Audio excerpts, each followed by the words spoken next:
hipoacusias neurosensoriales. Ya habíamos visto la clase pasada patología del oído medio, ¿no? Lo que es otitis media. Habíamos visto la anterior patología de oído externo. Entonces ahora nos tocaría patología de oído interno, ¿sí? Lo que son hipoacusias neurosensoriales.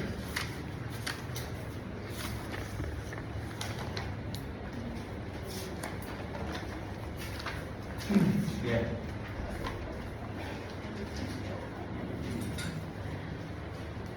Hipoacusias neurosensoriales. Cuando hablamos de hipoacusias neurosensoriales, nos estamos refiriendo a alteraciones que van a estar a nivel del oído interno. ¿Sí? Acuérdense para que repasen un poquito. Habíamos dicho, hay dos tipos de vías de la audición, ¿no? Que eran conductiva y neurosensorial, ¿no? Eso es básico, tienen que entender eso. Cuando hablamos de vía conductiva o vía aérea, nos estamos refiriendo a lo que es oído externo y oído medio, ¿sí? Entonces, cualquier alteración a nivel de oído externo o del oído medio va a producir una hipoacusia de tipo conductiva, ¿sí? Y cuando hablamos de vía neurosensorial, nos referimos a lo que es oído interno y todo lo que hay detrás del oído interno, ¿sí? Todo lo que es la vía auditiva en el tronco encefálico hasta la corteza cerebral, ¿sí? Entonces, una alteración en cualquiera de esas partes, ¿sí? Oído interno, tronco encefálico o corteza cerebral, nos va a dar como resultado una hipoacusia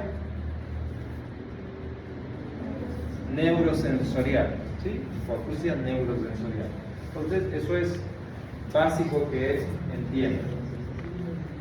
Bien, entonces las hipoacusias neurosensoriales son bastante frecuentes, es una de las discapacidades más frecuentes, ¿no? Si hablamos del número de casos, ¿sí? Tenemos entre 0,5 a 1 cada 1000 nacidos vivos, ¿sí? Entonces, esa cantidad de pacientes, ¿sí? 1 cada 1000, va a tener un grado de hipoacusia moderado a severo bilateral, ¿no? Y si hablamos de pacientes de recién nacidos vivos con factores de riesgo, para hipoacusia, el número aumenta de 1 cada 200, ¿sí? Entonces es bastante más frecuente, ¿no? Estamos hablando de hipoacusias bilaterales de grado moderado a severo. Entonces habíamos dicho, ¿no? Si el paciente, si el recién nacido, si el bebé no escucha, entonces no va a poder desarrollar lenguaje, ¿no? No va a poder hablar. Y eso va a ser todo un tema, ¿no? Lo que es el desarrollo de ese paciente, de ese niño, ¿no? No va a poder ir a la escuela, le va a costar aprender, no se va a poder comunicar, ¿no? Entonces es un tema que hay que atender de forma precoz, ¿sí? Por eso habíamos hablado también, ¿no? De que en muchos países, en la mayoría de los países de Latinoamérica, por ejemplo, hay programas de screening, de tamizaje auditivo neonatal, ¿no? ¿Qué quiere decir? Que a todo paciente recién nacido, ¿sí? Se le hace una prueba de audición, ¿no? Para detectar de forma precoz si tiene algún tipo de problema auditivo. ¿Y se acuerdan qué prueba era la que usábamos? Habíamos comentado también en la clase, hace un par de clases, qué prueba se utilizaba para poder hacer esta detección temprana. ¿Cuál era la prueba fácil de hacer, rápida de hacer, económica? Eran las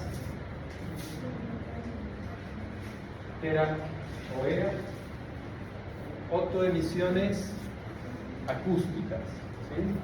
Acuérdense, habíamos dicho que las autoemisiones acústicas es una prueba que nos permite detectar de forma temprana cuadros de hipoacusia de grado moderado a severo.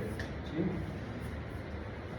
No sé si recuerdan, habíamos dicho que estas pruebas, ¿no?, se basaban en lo que era la contracción de las células ciliadas externas, ¿no? Y es una prueba que no necesita la colaboración del paciente, ¿no? Porque la prueba que se suele utilizar en pacientes adultos con hipoacusia es la...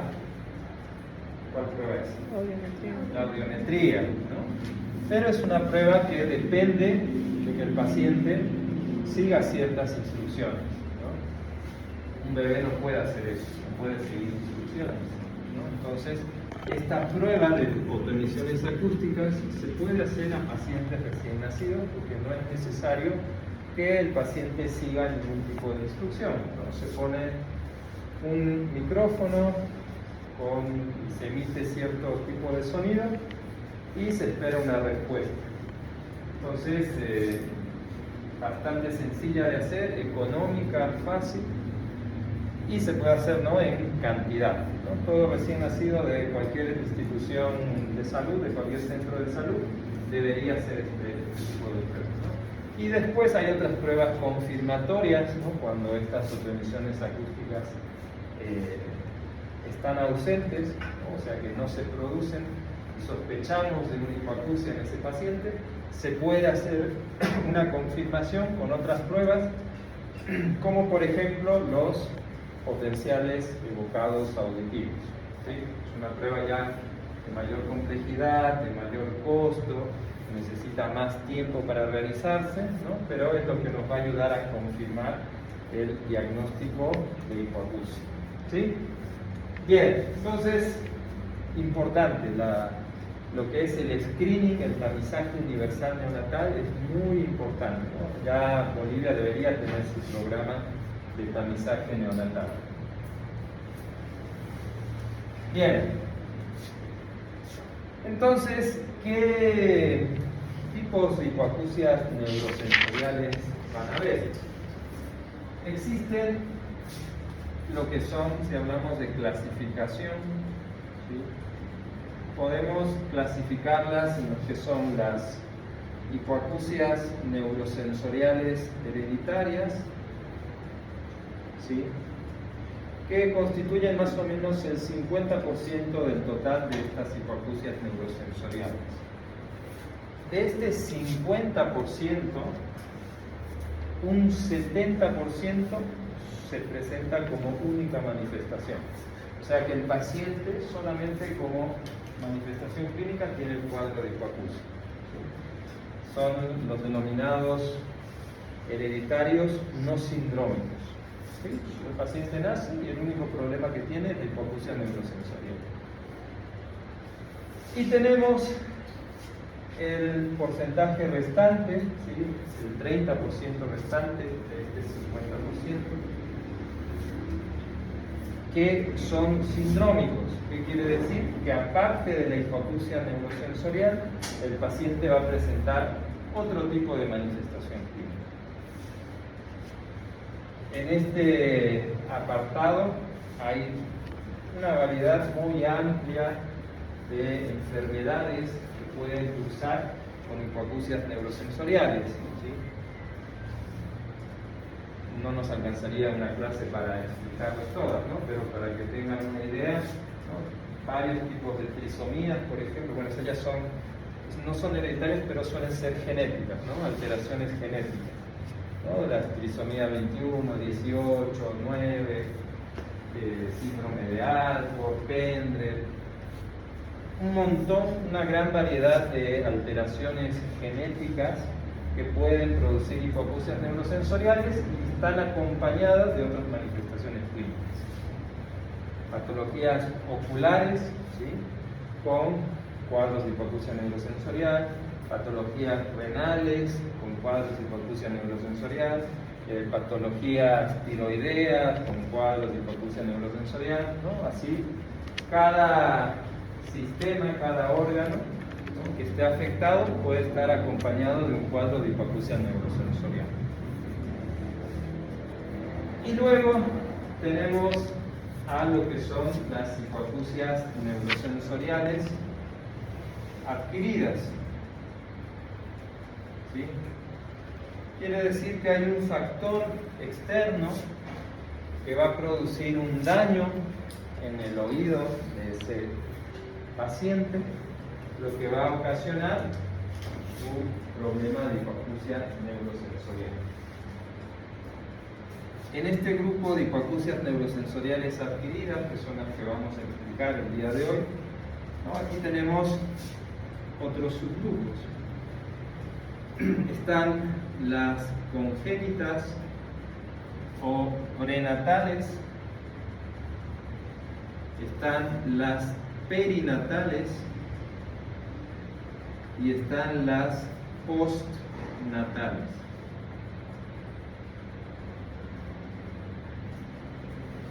Congénitas son las hipoacusias neurosensoriales que van a estar presentes ya al momento del nacimiento, ¿sí? O sea, durante el embarazo,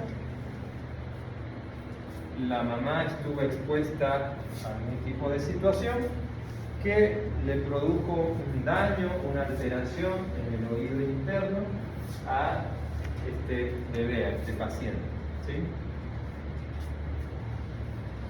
Las perinatales son las que se producen en esos primeros días, ¿sí?, de nacimiento, ¿no? El periodo perinatal es hasta los 28 o 30 días de nacido, ¿sí? Entonces son los cuadros que van a ocasionar en ese periodo de tiempo un problema de hipoacusia neurosensorial. Y las postnatales son las alteraciones que van a ocurrir posterior a este periodo perinatal hasta el final de nuestros días, ¿sí?, hasta el adulto mayor, ¿no? Aquí también hay una gran variedad de enfermedades. Bien, entonces, si hablamos de hipoacusias neurosensoriales adquiridas, congénitas o prenatales, aquí vamos a tener, por ejemplo, lo que son las infecciones, ¿sí?, las de causa infecciosa. Aquí está el famoso STORCH. ¿Qué significa eso? ¿Qué significan esas siglas? ¿Quién sabe?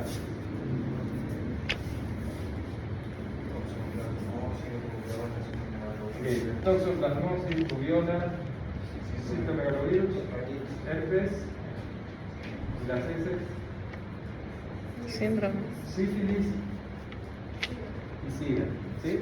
Entonces, todas estas infecciones pueden producir problemas auditivos de tipo neurosensorial.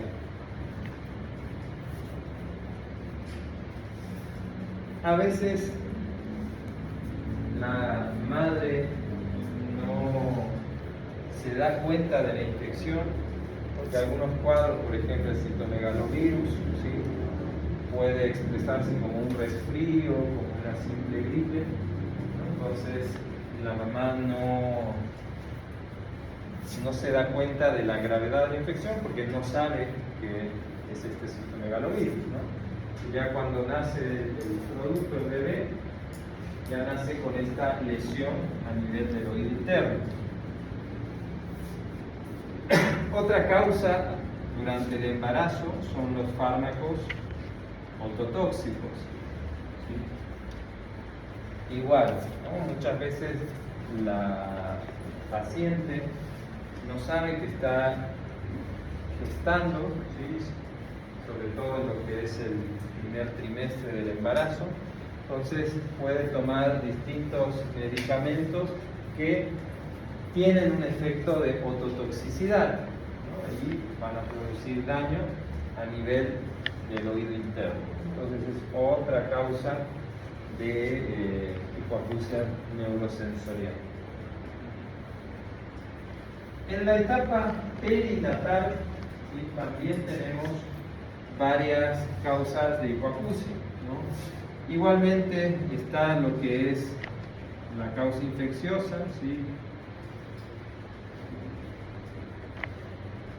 Tenemos distintas patologías vasculares, ¿no? Que van a causar hipoxia e isquemia,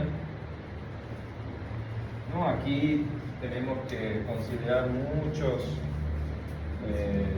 problemas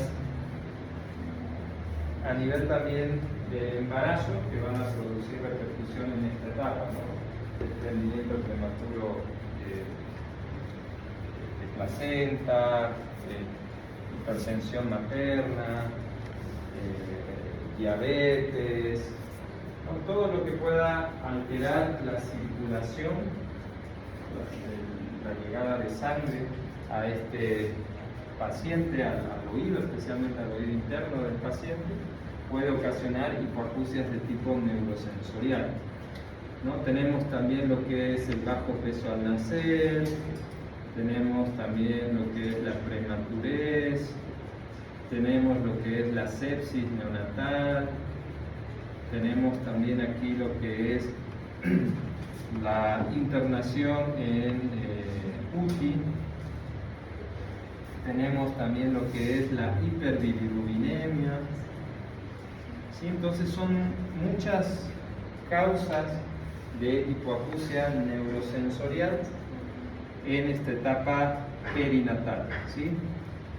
La hipoxia, isquemia va a producir, por ejemplo, hemorragias a nivel de la circulación del oído interno que van a ocasionar un daño permanente de esas estructuras.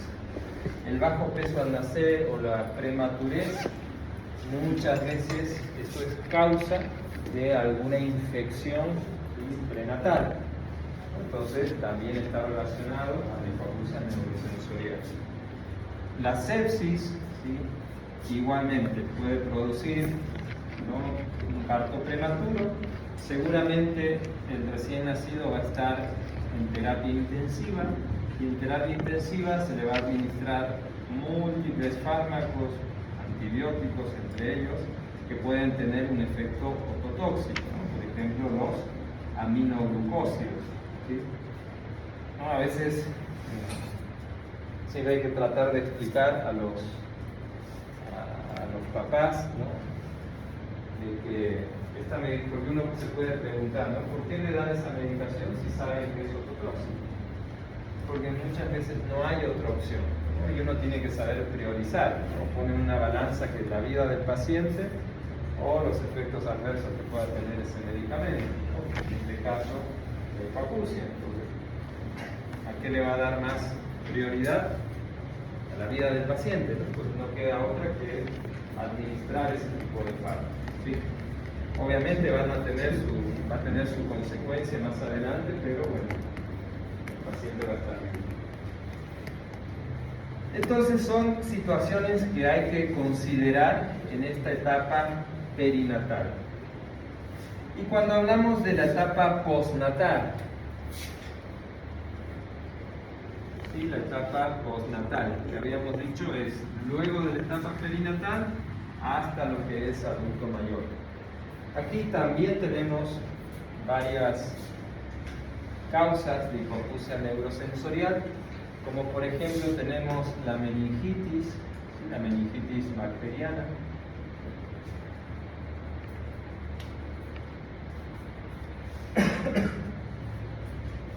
Tuve un caso el año pasado de un paciente de 18, 19 años más o menos, que ingresa a la escuela militar, ¿no?, quería seguir la carrera militar, y justo le da un cuadro de meningitis bacteriana. Entonces viene a consulta, ¿no?, ya había sido dado de alta, ¿no?, eso había pasado como hace 3, 4 meses. Viene a consulta porque tenía una hipoacusia bilateral y era profunda, o sea, tenía una cofosis bilateral. ¿No? La cofosis es la pérdida profunda de la audición.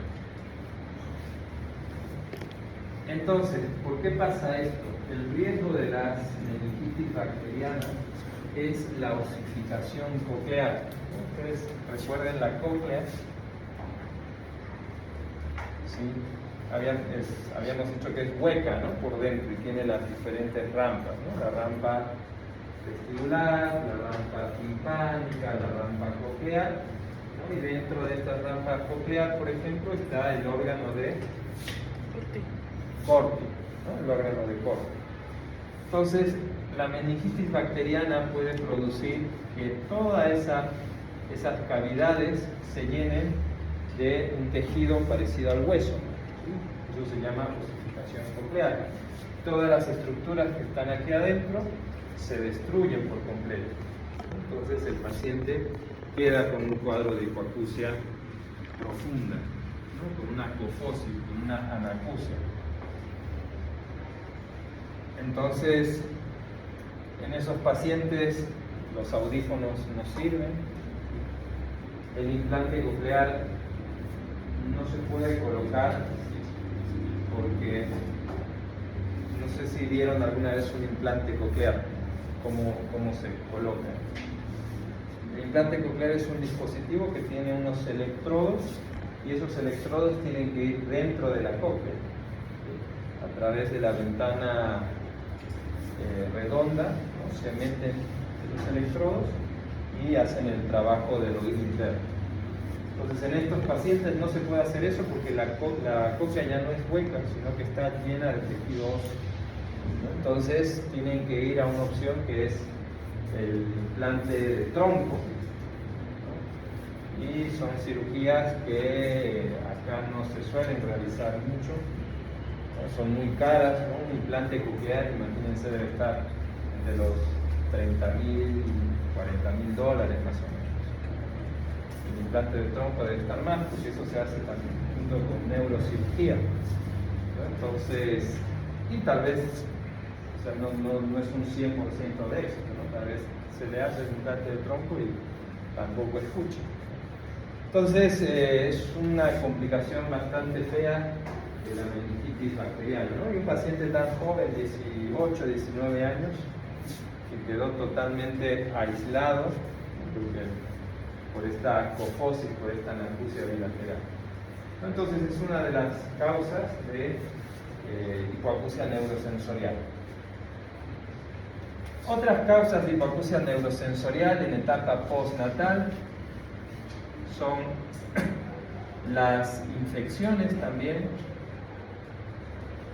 ¿no? Aquí igual podemos hablar del Storch, podemos hablar de las parotiditis, ¿sí? Las paperas, ¿no? Que nos suele dar a muchos en edad pediátrica, y es una de las causas de hipoacusia neurosensorial unilateral, o sea, del lado que está afectado.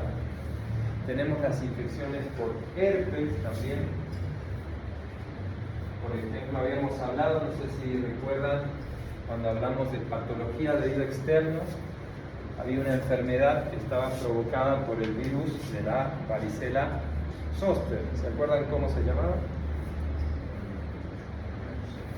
Eso, ¿no? La enfermedad de Ramsay-Hunt, ¿no? La enfermedad de Ramsay-Hunt consistía en notalgia, ¿no? Por las lesiones que aparecen, parálisis facial y síntomas vestíbulo-cocleares, ¿sí? Y entre esos síntomas vestíbulo-cocleares está la hipoacusia neurosensorial, ¿no? Entonces, es una de las causas infecciosas de hipoacusia neurosensorial. El virus del herpes simple, FIV1 también puede producir en ciertos pacientes cuadros de hipoacusia neurosensorial. ¿Okay? Bien, tenemos otras causas también, ¿no? Aquí también está la autotoxicidad, también está lo que es el trauma acústico, tenemos también lo que es la hipoacusia súbita idiopática, tenemos también lo que es la presbiacusia, ¿sí? hay múltiples causas postnatales de hipoacusia neurosensorial. Si hablamos de lo que es trauma acústico, que es una patología bastante frecuente en nuestro medio, vamos a traer. ¿Qué es lo que al final? ¿Qué es el trauma acústico? ¿Qué dice al final? ¿Ah? Esto lo hablamos en la práctica, en algunos grupos. ¿Qué es el trauma acústico? ¿Quién sabe o quién se acuerda?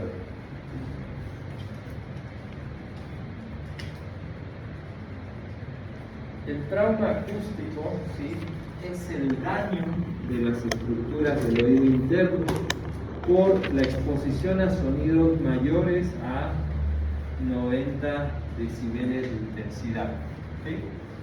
Los sonidos, cuando llegan a esa intensidad en decibeles, pueden producir daño a las estructuras del oído interno. Existen dos tipos de trauma acústico, ¿sí?, según el tiempo de evolución, lo que es el trauma acústico agudo y el trauma acústico crónico. ¿Sí? El trauma acústico agudo, ¿no?, es un ejemplo. Ustedes van caminando por la calle, ¿no?, justo pasa un auto y les toca la bocina, ¿no?, muy cerca de ustedes a todo dar.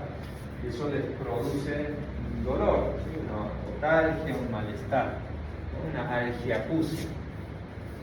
Entonces es un ejemplo bastante típico. O, no sé, van una noche a una fiesta, se paran justo al lado de un parlante y están toda la noche expuestos a esos sonidos fuertes, esa música fuerte, ¿no? Y al día siguiente están con acúfenos, con dolor, con malestar, etc.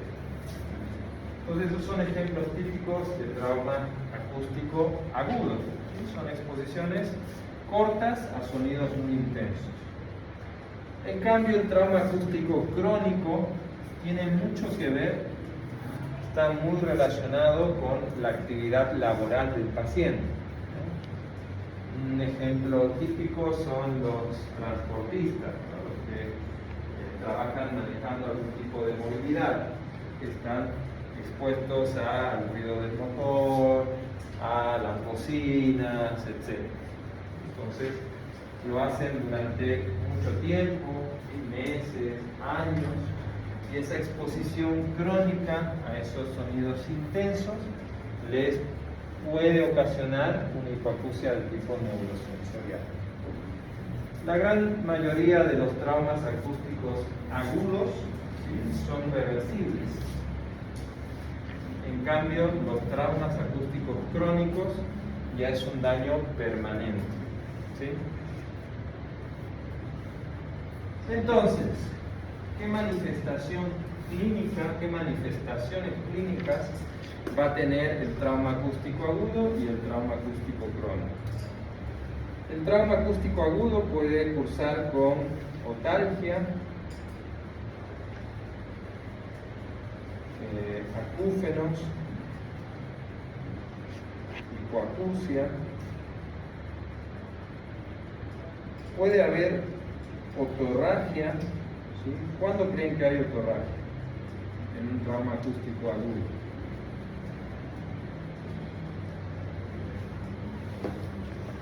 ¿Saben qué es la otorragia?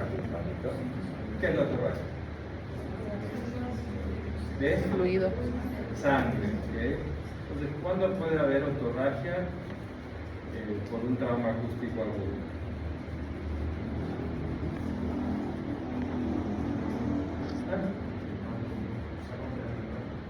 ¿Y por qué se rompería la vena? Por la presión.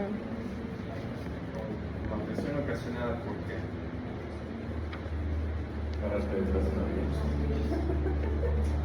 Generalmente el ejemplo más típico son personas, ¿no?, por ejemplo acá en Bolivia, que tienen una cultura del bloqueo, manifestaciones, marchas, ¿no?, y suelen utilizar pirotecnia, dinamita y todo eso, ¿no?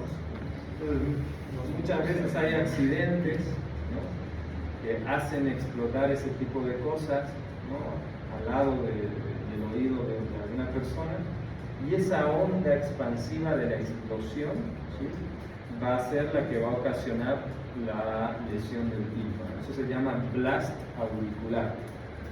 Entonces, con ese aumento de presión por la explosión, ¿no?, se produce la ruptura de la membrana timpánica, y ahí es donde va a haber otorragia, ¿sí?, y por eso también es la letal.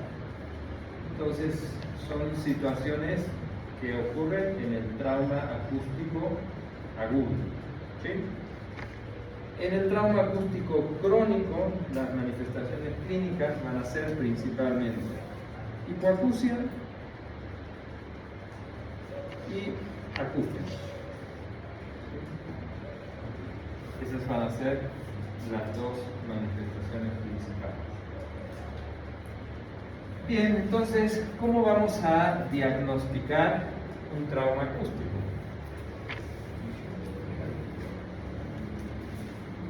Primero con los antecedentes del paciente, ¿no? Si es un trauma acústico agudo, un paciente que va a contar la historia, ¿no? Estaba, doctor, en una manifestación y me explotaron un cohete justo al lado del oído, ¿no? Y bueno, uno le hace la otoscopía y le ve esa membrana timpánica perforada, ¿no?, inflamada, con restos de sangre, etc.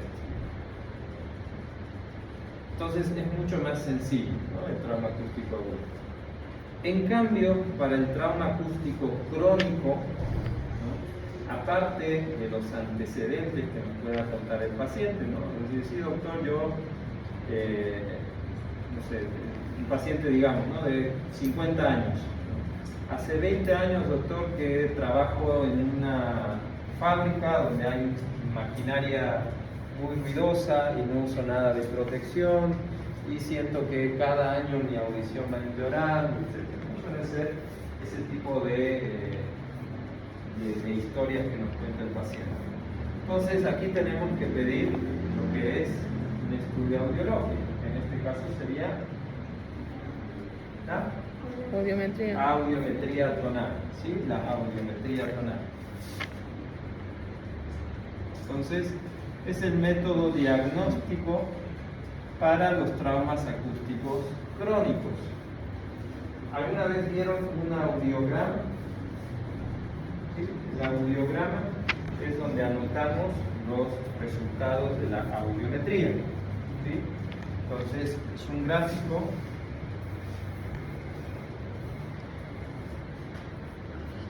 que nos va a marcar lo siguiente. Es un gráfico que nos va a marcar lo siguiente. En la parte horizontal, ¿sí?, nos va a marcar los tonos o frecuencias del sonido, empezando desde los tonos graves de 125, 250, 500, 1000, 2000, 4000, 8000. ¿En qué se mide la frecuencia o tono del sonido? No, hertz, ¿no? Hertz. Y en la parte vertical nos va a marcar la intensidad del sonido, ¿sí?, que empieza en el audiograma de -10, 0, 10, 20, 30, 40, 50, 60, 70, 80, 90, ¿sí? ¿En qué se mide la intensidad del sonido? Decibeles, ¿sí? Entonces, va a haber 3 grados de hipoacusia por traumatismo acústico crónico, ¿sí? El grado 1, vamos a ver nosotros un gráfico donde va a ir o va a empezar con las frecuencias graves dentro de parámetros normales, ¿sí?, hasta lo que es el tono de 4000, perdón, de 2000. En 4000 va a bajar, ¿sí?, y va a volver a subir a 8000, a su ubicación normal, para mantenerse el resto de las frecuencias dentro de rangos o parámetros normales. Eso es una hipoacusia por trauma acústico grado 1. En la hipoacusia por trauma acústico crónico grado 2 va a empezar normal, el gráfico empieza normal y en 1000 baja, ¿sí? Empieza a bajar, en 2000 sigue abajo, en 4000 sigue bajando y ya no vuelve a subir en 8000, sino que se mantiene a ese nivel, ¿sí? Esto es un trauma acústico crónico grado 2. Y el grado 3, ¿sí? También va a empezar normal, pero ya en 250 o en 500 empieza a bajar. Baja en 1000, baja más en 2000, 4000, 8000, etc. ¿Sí? Esto es un grado 3. El grado 1 y el grado 2, ¿sí? Son típicos, ¿sí? Son casi patognomónicos de trauma acústico crónico, ¿no? Con eso hacemos 100% el diagnóstico. En cambio, el grado 3 no es típico solamente del trauma acústico crónico, porque hay otras enfermedades que nos pueden mostrar gráficos similares, ¿no? Por ejemplo, la teniacusia. Entonces, no, si vemos un gráfico así, no podemos decir, esto es por trauma acústico, no, porque van a haber otras enfermedades que van a mostrar gráficos similares, ¿sí? Pero en el trauma acústico crónico, sí o sí debemos pedir un estudio de audición, ¿sí? Un audiograma o una audiometría tonal. Bien, entonces, ¿cómo vamos a hacer el tratamiento o el manejo de estos pacientes con trauma acústico? Cuando se trata de un trauma acústico agudo, si hay perforación timpánica, debemos tratarlo como una infección, como un cuadro infeccioso, como si fuera una otitis media aguda, ¿sí? ¿Por qué? Porque ustedes recuerden que la caja timpánica es una cavidad estéril, ¿sí? Es estéril, no hay microorganismos en la caja timpánica. Entonces, al haber una perforación, eso ya es una puerta de entrada para que se pueda infectar. Entonces debemos tratarlo como si fuera una otitis media aguda, o sea, con antibiótico terapia, ¿sí? Y bueno, aparte, para lo que es los acúfenos o la hipoacusia, ¿no? Y la inflamación del nervio por ese trauma acústico, podemos dar tratamientos con corticoides, vasodilatadores, etc. Sí. Igual que en la otitis media aguda, primero fueran los de primera línea en la otitis media aguda. Que vimos la semana pasada. Pregunta de examen. Los beta-lactámicos. ¿Qué? Los beta-lactámicos, exacto. Los beta-lactámicos son de primera opción. Entonces, hay que tratarlo como si fuera una otitis media aguda.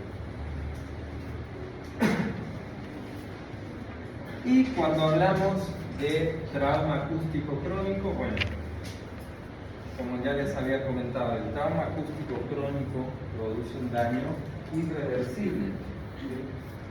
Entonces, la medicación que nosotros podamos darle al paciente no es que le va a hacer recuperar la audición y va a escuchar normal, no. Se puede dar tratamiento, ¿sí? Preventivo para evitar que el nervio o las estructuras del oído interno se sigan degenerando, ¿sí? Con corticoides o vasodilatadores, pero esto no va a hacer que vuelva a la normalidad de audición. El tratamiento para estos pacientes con trauma acústico crónico es el uso de audífonos, dependiendo del grado de pérdida auditiva que tenga, ¿sí? No todo paciente con hipoacusia es candidato a equiparse con audífonos. Eso depende mucho del grado. Un grado leve no suele requerir audífonos. Un grado severo o profundo que no tenga un buen resto coclear, por más que use audífono, no le va a servir. Entonces, hay que hacer la selección del paciente según su grado de pérdida. Y obviamente, tanto en los casos de trauma acústico agudo como en los casos de trauma acústico crónico, siempre hay que aconsejarle al paciente que evite ¿qué? La exposición a los sonidos intensos, ¿no? A veces es complicado, ¿no? Sobre todo en pacientes con trauma acústico crónico, donde ese daño se produce en su ambiente laboral, ¿no? Suelen ser muchas veces pacientes jóvenes, o sea que no tendrían que tener problemas de hipoacusia a esa edad, ¿no?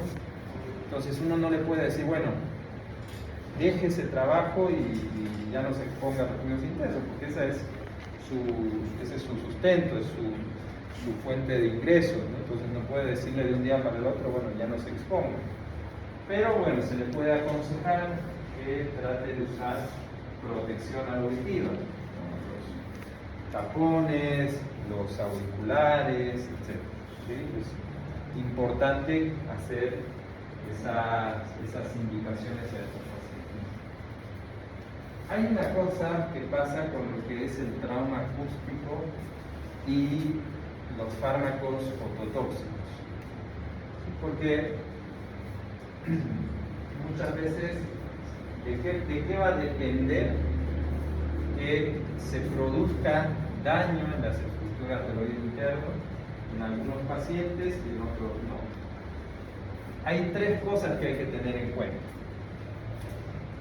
Primero está el tiempo de exposición, tanto con los sonidos intensos como con los fármacos, ¿no? No es lo mismo exponerse un día a un ruido intenso a exponerse 10 meses a ese mismo ruido. El que se expone durante más tiempo tiene más probabilidad de tener daño auditivo. Con los fármacos pasa lo mismo, ¿no? No es lo mismo tomar una aspirina, ¿no? La aspirina puede tener efecto ototóxico. No es lo mismo tomar una aspirina una vez porque te dolía la cabeza a tomarla todos los días por alguna patología crónica. Entonces, ese paciente que la tomó durante mucho tiempo tiene más probabilidad de tener daño auditivo. El segundo factor es la intensidad, ¿sí? O la cantidad de fármacos, ¿no? Si hablamos de fármacos tóxicos. No es lo mismo exponerse a un ruido de 70, 75 decibeles a exponerse a un ruido de más de 100 decibeles. ¿No? Mientras más intenso sea el sonido, más probabilidad de daño auditivo hay. Pasa lo mismo con los fármacos, ¿no? Y la dosis. No es lo mismo si a uno le dan 500 miligramos, ¿no? Y a otro paciente le dan 3 gramos. ¿No? Entonces, mientras más cantidad de fármaco, mayor probabilidad también de ototoxicidad.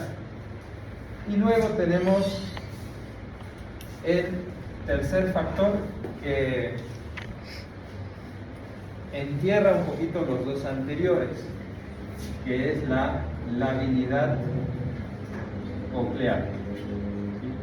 ¿Qué quiere decir? Es qué tan frágil sea la cóclea de ese paciente. Puede haber la siguiente situación, ¿no? Dos personas de la misma edad trabajaron el mismo tiempo en el mismo lugar, ¿no? En una fábrica, expuestos al mismo sonido durante 5 años. Uno desarrolló hipoacusia y el otro normal, o una hipoacusia muy leve, casi que no le afecta en nada, ¿no? ¿Por qué a uno sí le afectó y por qué a otro no?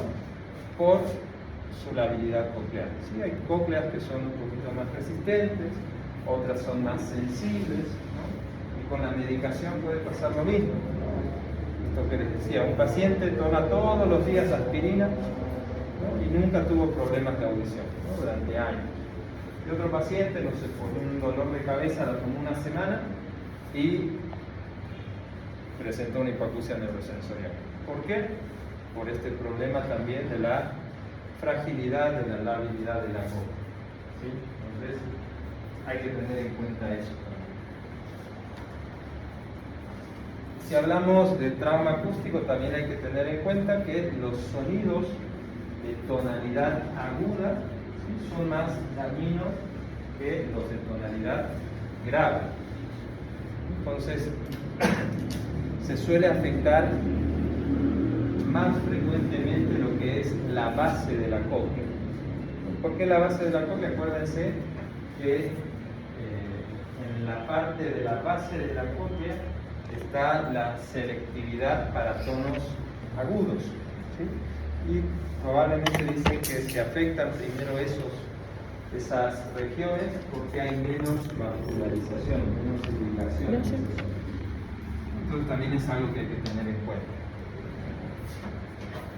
Bien, entonces eso en cuanto a lo que es el trauma acústico.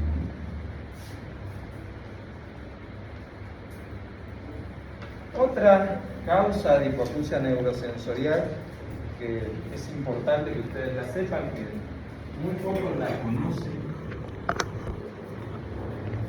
y es algo que puede aparecerles en una emergencia o en una guardia, y a veces, o muchas veces, pasa desapercibido por el médico general, que es la hipoacusia súbita idiopática. ¿Alguna vez escucharon hablar de esta enfermedad? ¿Nunca? Es la pérdida súbita de la audición, ¿sí?, en menos de 72 horas, que afecta 3 o más frecuencias de la escala tonal en 30 o más de 30 decibeles de intensidad. ¿Cuál es el paciente típico? Suele ser un paciente joven, ¿no?, que viene al centro de salud, al consultorio, y dice, no, doctor, le cuento que antes de ayer me fui a dormir normal, escuchaba normal, me levanté y no escucho del oído derecho, ¿no? Lo siento tapado, siento que no escucho bien de su oído. No suele ser unilateral en la mayoría de los casos. ¿No? Es así una pérdida de un día para el otro. ¿Escucharon alguna vez un cuadro así? ¿Nunca? Tal vez sí, pero no le dieron importancia. ¿Por qué? Porque cuando a estos pacientes se le hace una otoscopía, todo está completamente normal, ¿sí? No tiene tapones de cera, no tiene infecciones de oído, no tiene perforación del tímpano, nada. No tiene antecedentes de nada, no es que fue a una fiesta la noche anterior y estuvo expuesto a ruidos intensos, no tiene antecedentes de cuadros respiratorios, no le entró agua al oído, nada que pueda explicar, ¿no?, esa pérdida súbita de la audición. ¿Cuál es la causa de esta hipoacusia súbita idiopática? No se sabe, por eso se la denomina idiopática, ¿no? Es causa desconocida. Hay varias teorías, ¿sí?, que intentan explicar este tipo de enfermedad, ¿no? Hay algunos que dicen que es de causa vascular, ¿no? Hay un problema de isquemia en alguna región del oído, ¿no?, por algún vasoespasmo o alguna obstrucción de algún vaso, y eso produce el deterioro de ciertas estructuras del oído interno. Otros dicen que es a causa de una infección viral. Otros dicen que es de causa autoinmune, o sea que las células de la persona, ¿no?, atacan a las estructuras del oído interno, ¿no?, y producen un daño, una hipoacusia neurosensorial. Pero no hay nada probado, no hay nada confirmado. ¿Cómo hacemos el diagnóstico de esta hipoacusia súbita idiopática? Lo primero, ¿sí?, es la sospecha clínica.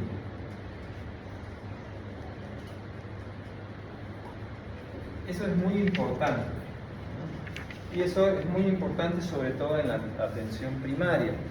Pasa muy frecuente que el paciente va, y esta persona va con ese problema. Es muy difícil que vayan primero a un especialista, ¿no? Generalmente suelen ir a un médico general, ¿no?, un centro de atención primaria, que es lo más accesible. Lo revisan, no encuentran nada y pasa dos cosas. O se inventan algo, ¿no? El médico se inventa, no, es un tapón de cera, por eso no estás escuchando. O no, seguramente te estás resfriando, ¿no? Eso ya va a pasar. Entonces el paciente dice, bueno, ¿no?, me dice que es algo sencillo, que no es nada grave, bueno, no me desespero. Pasa una semana, pasa 2 semanas, 3 semanas, 1 mes, 2 meses, 3 meses, sigue igual. Se preocupa el paciente, va al especialista y cuando ya va, no hay vuelta atrás, ¿no? Porque algo característico de este tipo de hipoacusia es que se puede curar, se puede tratar, ¿sí? Se puede revertir la hipoacusia. Pero ¿de qué va a depender que se pueda hacer esa reversión? De que se diagnostique de forma precoz y se dé un tratamiento precoz. Con precoz me refiero dentro de las 48, 72 horas. Mientras más tiempo pase, menos chance de éxito del tratamiento. O sea, ya cuando vienen después de 1 mes, 2 meses, ya no hay nada que hacer. O sea, ese oído ya se perdió. Entonces, por eso la importancia de que ustedes, ¿no?, que, por ejemplo, ahora que van a rotar internado, que ya van a ser médicos, que sepan que existe una enfermedad así, ¿no? Esto se considera en la especialidad como una urgencia audiológica, ¿sí? Es algo que se tiene que diagnosticar y tratar a la brevedad. Cuando nosotros tenemos la sospecha clínica, ¿sí?, tenemos a ese paciente con esos antecedentes, con esos síntomas, con un oído normal, sin ningún tipo de alteración, ¿no? Y nos podemos apoyar también, si tenemos instrumental, con pruebas de acumetría. ¿Saben qué es la acumetría?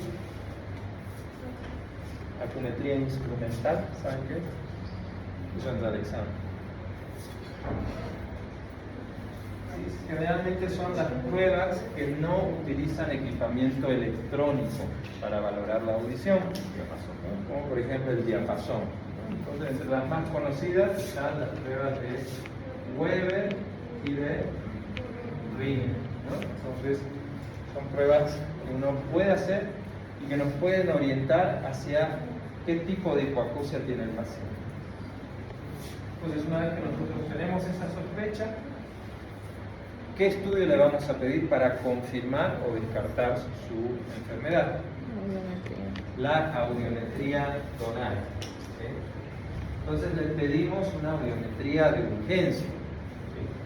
¿Sí? Se le dice al paciente, bueno, hágase una audiometría hoy mismo o máximo hasta mañana.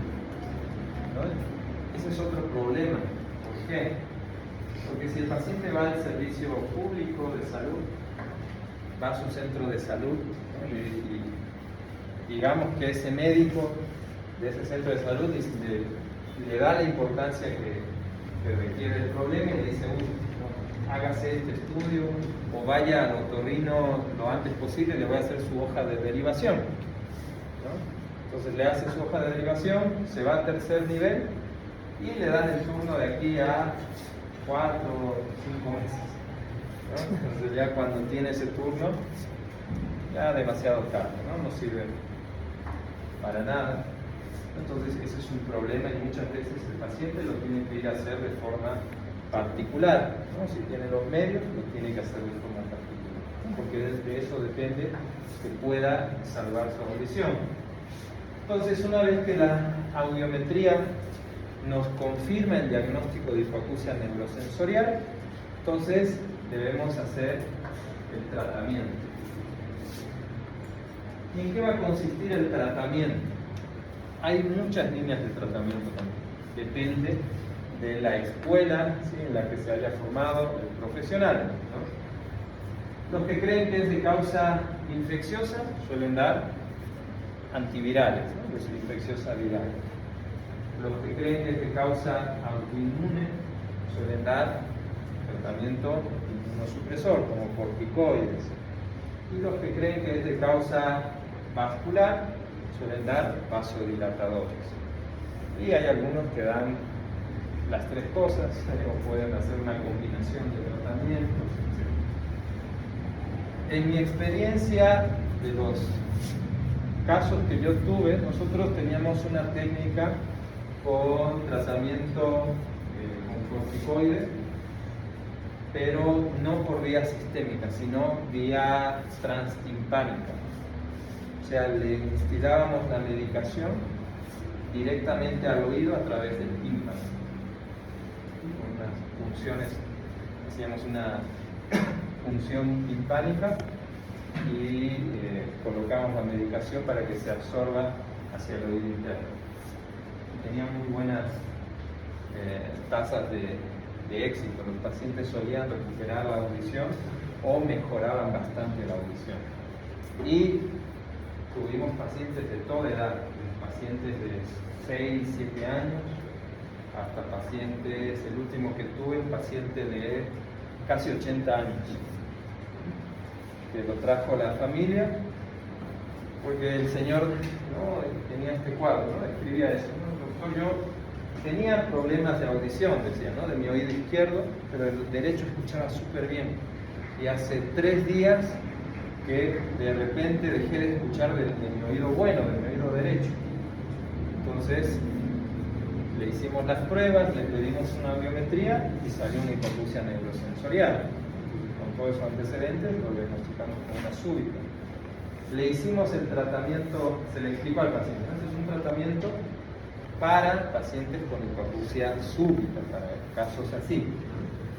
Le hicimos el tratamiento, son varias sesiones que se hacen de tratamiento transtimpánico, ¿no? Y a la mitad del tratamiento se le pide una audiometría de control y tuvo mejoría, ¿no? Mejoró casi hacia la normalidad de ese su oído derecho, ¿no? Entonces estaba feliz. Así. ¿Qué pasa? Los hijos, ¿no? Que me habían traído al señor, a la semana siguiente me traen a la mamá. Doctor, ¿será que puedo hacer el mismo tratamiento de mi mamá? ¿Hace cuánto perdió la audición? No, hace como 10 años. Pensaban que con el mismo tratamiento podían un cuadro de presbiacusia, ¿no? Pero este tratamiento es exclusivo para cuadros de hipoacusia súbita, ¿sí? Y funciona, les vuelvo a repetir, siempre y cuando se haga un diagnóstico y tratamiento precoz. ¿Okay? Bien, entonces esa es la hipoacusia súbita. Algo también que hay que hacer en estos pacientes con hipoacusia súbita idiopática es tratar de encontrar la causa de la hipoacusia, ¿sí? ¿Qué es lo que produjo la hipoacusia neurosensorial? No es algo normal.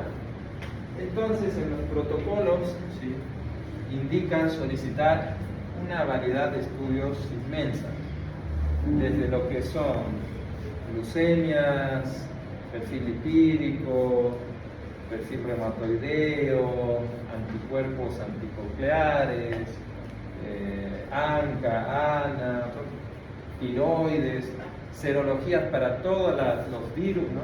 Todo lo que vimos, VIH, sífilis, herpes, citomegalovirus, todo lo que se les puede imaginar, más un estudio de imagen que es una resonancia magnética con contraste, con galvanio, porque una causa conocida de hipoacusia súbita, ¿sí?, de tipo neurosensorial, son los tumores del ángulo puertocerebeloso, ¿no? Como por ejemplo el neurinoma del acústico, ¿sí? No es una causa frecuente, no es una causa común, pero puede causar este tipo de hipoacusia, ¿sí? ¿Cuál es el problema? Que uno le puede pedir todo eso y lo más probable es que salga todo negativo. Y son cosas que no lo cubre el sistema público. Entonces, imagínense una resonancia con contraste, debe estar entre los sea, 8.000, 10.000 bolivianos, más el resto de estudios de laboratorio, ¿no? Que deben estar igual otros, no sé, 7.000, 8.000 bolivianos, para que encima te salga todo negativo, ¿no? Es como que el paciente dice, pues, es una burla esto, ¿no? Pero es necesario, ¿sí? Es necesario pedirlo, ¿no? Para descartar o poder descubrir la causa de ese cuadro de hipoacusia nerviosa. ¿Ok? Bueno, entonces ya conocen, ¿sí? Una urgencia audiológica que no tienen que dejar pasar, y si ven un paciente así, cuando ustedes hagan su internado, el corte de emergencia, ¿no? Y el médico de planta diga, no, no pasa nada, que se vaya tranquilo, ¿no? Ni siquiera le puede ser tal cosa, y le pueden salvar la audición a ese paciente. Y si no es, bueno, como digo, a veces es mejor hacer de más, ¿no? Que dejar pasar algo.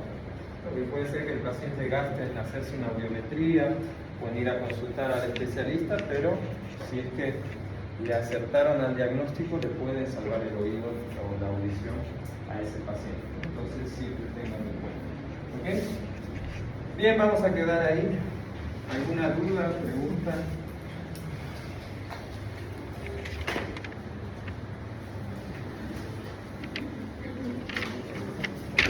¿Todo claro?